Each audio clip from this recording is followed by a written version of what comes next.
wait, wait, wait.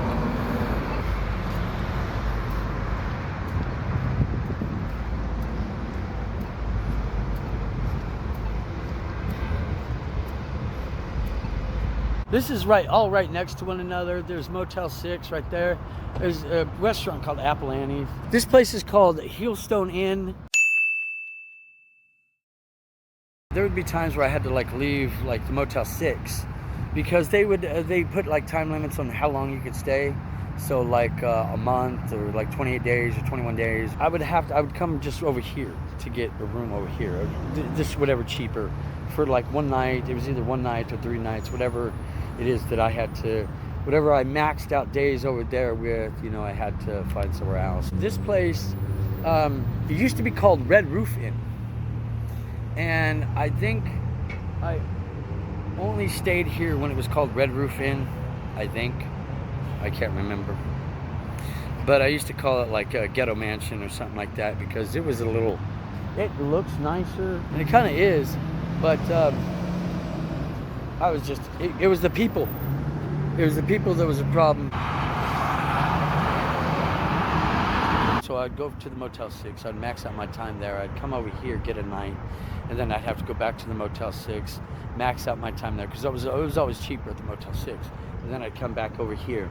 Well, the second time I came back over here, they ended up getting me the same room, which was on the second floor, and there's 3 stories here, and I had the second floor off in the corner. My thing was to always watch out for people knowing my situation. And being that they gave me the same room was pretty much a signal saying that something's gonna happen. And something did happen. So I was in my room, and then a guy up on the 3rd floor was like in a chair, jumping up and down, sitting in the chair and jumping up and down on the chair. And then I'd set up my phone to like, I'd turn down the TV, set up my phone to like record, it would stop. And then I would turn back on the TV and it would go again. And then I would turn back off the TV and the guy would be jumping up and down and screaming. And he goes, "We just want you to shut up." And it was because everyone knew me as this person who talks.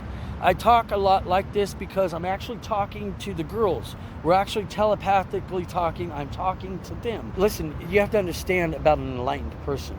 They are a freight train going 1,000,000 miles an hour. They're amped up. They have a lot of things running through their mind. They have a lot of emotions going on. They're making a lot of connections to a lot of situations, people, places, and things. It's a psychological uphill of people. Of a person. It's not a schizo going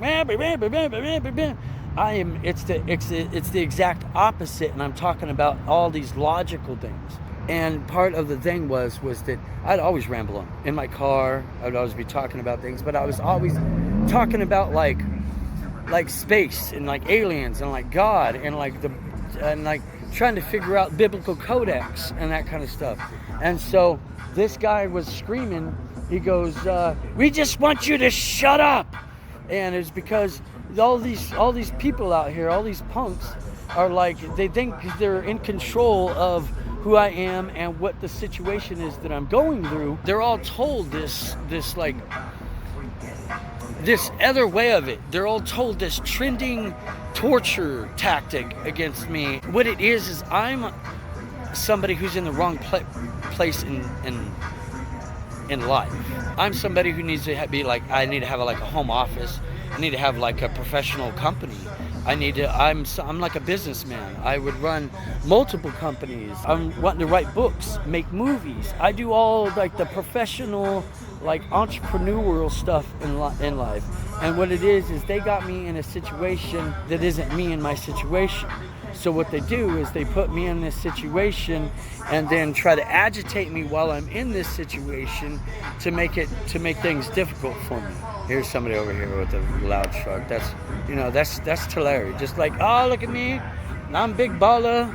I even made it funny because like half the time some of these songs that people play, like back in my day, you used to be able to like listen to like Dr. Dre, Snoop Dogg, you got some Slim Shady, or you had some Limp Bizkit or some Korn, but like today's music, a lot of them play like, all kinds of different SoundCloud rappers, and they don't even, it's just a different song every time. So anyways, that's what that guy was doing. And I ended up room moving. But another time, an employee that worked there, you couldn't smoke in the room, so I would go outside on the edge and smoke. And he worked there, and he would go and smoke kind of like right by the edge where I was smoking at. But I would be on that. This was like the first time I stayed here, and I was smoking on the edge of the balcony there on the second floor in the walkway, and he was down below having a cigarette before he clocked in.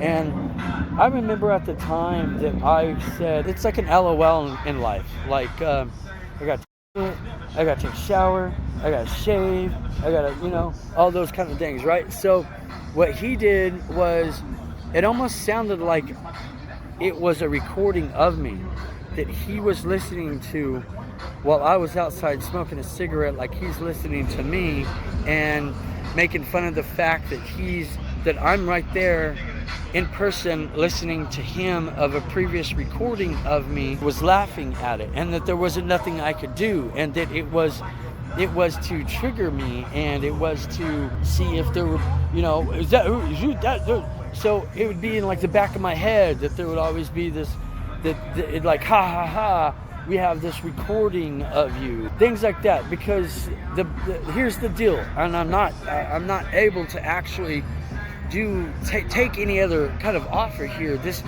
is what's happened. So I got to talk to like legal counsel to figure out what it is that I need to do here, because this is more about trying to prove to me who wasn't a part of this thing. All of these lines of cars right here, oh, that guy definitely knows. All of these lines of cars, there's probably at least 50% of them that knows.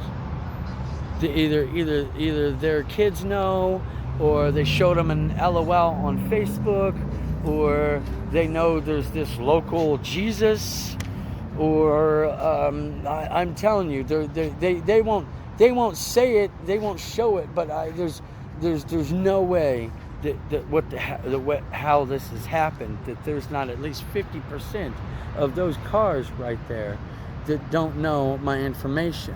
I mean, even if you wanted to call it 25%, who are those 25% people who need to know anything about me? What do they know? What is it that they need to know about me? Okay, if I am an enlightened person, so they're all seeing somebody put together a show that shows like these illegal torture tactics and beatdown of a really good person, and that's all that they're being shown. Instead of hearing it from me, they're hearing it from somebody else, and I'm here trying to tell them how what is academically here to be learned. They're being shown a show of someone's beatdown for LOLs or Facebook fame. So we're gonna need to figure out what's going on here. You could walk right across this parking lot down right here, and you go down that back way, you get to like Hampton. And I never stayed there, but I tried to look for a job there, and then the manager was sniffling at me during the interview. He wasn't sniffling at me for any other reason. He knows exactly why he was sniffling at me. And so, so that's like harassment, and an interview. I haven't even gotten a job, just all kinds of things like that. Just 10 years, you can't even imagine all the things that has happened.